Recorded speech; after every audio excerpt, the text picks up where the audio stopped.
การติดตั้งระบบ Wi-Fi ให้กับอพาร์ตเมนต์ลูกค้าวันนี้ทีมงาน TP-Link ได้มาติดตั้งอุปกรณ์ของระบบ Omada จะมีทั้งเราเตอร์ VPN Gateway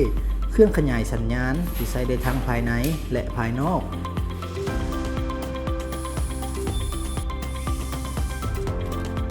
พร้อมกับกล้องวงจรปิดทาโป้ที่กำลังยอดฮิตในตอนนี้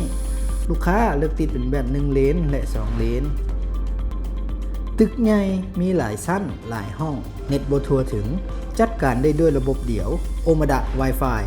ตอบโจทย์ทุกธุรกิจบ่ว่าจะเป็นโรงแรมห้องการและสถานที่ท่องเที่ยวก็เหมาะสมใครที่อยากเพิ่มประสิทธิภาพและแก้ไขปัญหาเน็ตช้าTP-Link ลาวพร้อมให้คำปรึกษาเด้อ